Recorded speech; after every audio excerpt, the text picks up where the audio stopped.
হরে কৃষ্ণ, রাধে রাধে। মালবিকা পরিবারে আপনাদেরকে জানাই অনেক অনেক শুভেচ্ছা, অভিনন্দন।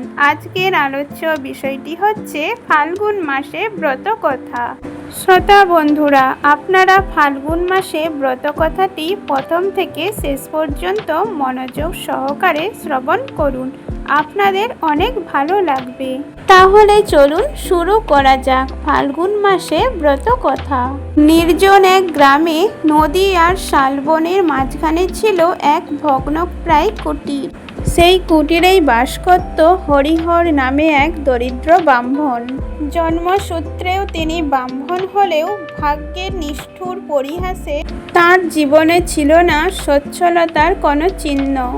নিত্য ভিক্ষা করে সংসার চালাতে হতো তাকে। ভিক্ষায় যা পেত তাই দিয়েই কোনো রকমের দিন কাটত তার স্ত্রী এবং ছোট পুত্রকে নিয়ে।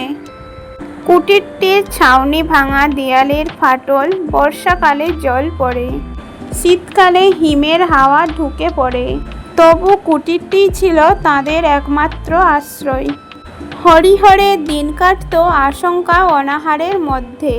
কোনোদিন সকালে কিছু জুটলে সন্ধ্যায় আর থাকতো না, কখনো আবার সারাদিন উপোস করেই রাত নামত। পুত্রের ক্ষুধার্ত চোখ আর স্ত্রীর নীরব দীর্ঘশ্বাস তাকে ভিতরে ভিতরে ভেঙে দিত। তবুও তিনি মুখে অভিযোগ আনতেন না। প্রতিদিন ভোরে স্নান সেরে মলিন বস্ত্র পরে তিনি উচ্চারণ করতেন নারায়ণের নাম। বিশ্বাস ছিল যে এই দুঃখও একদিন কাটবে, ঈশ্বর নিশ্চয়ই কোনো পথ দেখাবেন।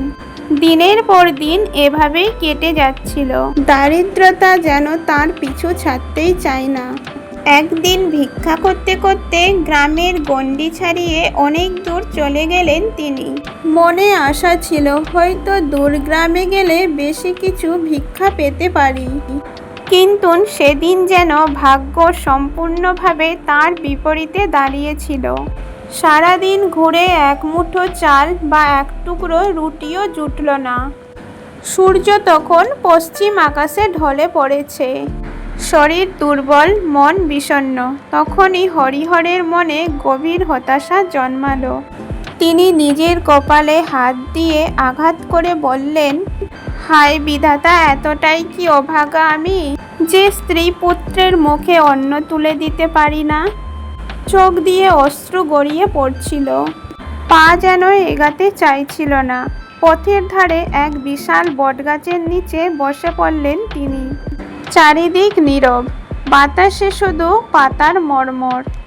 সেই নীরবতার মাঝেই তার কান্না যেন আরও স্পষ্ট হয়ে উঠল। তিনি ভাবতে লাগলেন, আজও যদি এক মুঠো চাল বাড়িতে নিয়ে যেতে না পারি, তাহলে আমার সন্তান কি খাবে? তার চোখের দিকে তাকাবো কি করে? এই চিন্তায় তার হৃদয় ভারী হয়ে উঠল। সেই সময় তিনি অনুভব করলেন কেউ যেন সামনে এসে দাঁড়িয়েছেন। চোখ তুলে দেখলেন এক দেবতুল্য ব্রাহ্মণ। দেহে দিব্য ক্রান্তি, চোখের করুণার আলো। তার উপস্থিতিতে বটবৃক্ষের ছায়া আরও যেন শীতল হয়ে উঠল। সে ব্রাহ্মণ সিদ্ধ কণ্ঠে জিজ্ঞেস করলেন, হে দ্বিজ, তুমি এভাবে পথের ধারে বসে কাঁদছ কেন? তোমার দুঃখের কারণ কি? কোথায় তোমার নিবাস? কি বিপদ তোমার জীবনে নেমে এসেছে? হরিহর বিনীতভাবে নিজের পরিচয় দিলেন। বললেন তিনি এক দরিদ্র ব্রাহ্মণ, স্ত্রী পুত্র নিয়ে সংসার করেন। প্রতিদিন ভিক্ষাই তাঁর একমাত্র সম্বল। আজ দূরদেশে ভিক্ষা করতে এসে কিছুই জোটেনি। বাড়িতে ক্ষুধার্ত সন্তান অপেক্ষা করছে। এই দুঃখেই তিনি ভেঙে পড়েছেন। হরিহরের কথা শুনে সেই ব্রাহ্মণের চোখের করুণা আরও ঘনীভূত হলো। তিনি মৃদু হাসলেন এবং বললেন, হে ব্রাহ্মণ, তুমি দুঃখ করো না। ভগবতী লক্ষ্মীর কৃপা পেলে দারিদ্র্য কখনো স্থায়ী হয় না। প্রতি মাসে মাঘ মাসের শুক্লপক্ষে, বিশেষ করে বৃহস্পতিবারে, তুমি নিষ্ঠা ও বিশ্বাসের সঙ্গে লক্ষ্মী পূজা করবে।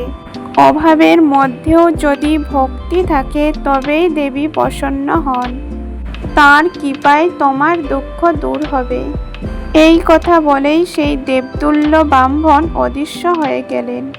হরিহর বিষময়ে তাকিয়ে রইলেন এবং বুঝলেন এ কোনো সাধারণ মানুষ নন, নিশ্চয় কোনো দেবদূত বা স্বয়ং নারায়ণের দূত হয়ে এসেছিলেন তাকে পথ দেখাতে। এই আশায় বাণী বুকে ধারণ করে হরিহর দ্রুতবেগে ঘরের পথে রওনা হলেন। পথে তার ক্লান্তি কমে গেল, মনে এক অদ্ভুত শক্তি অনুভব করলেন। গৃহে পৌঁছাতেই তার স্ত্রী তাকে উদ্বিগ্ন চোখে দেখল।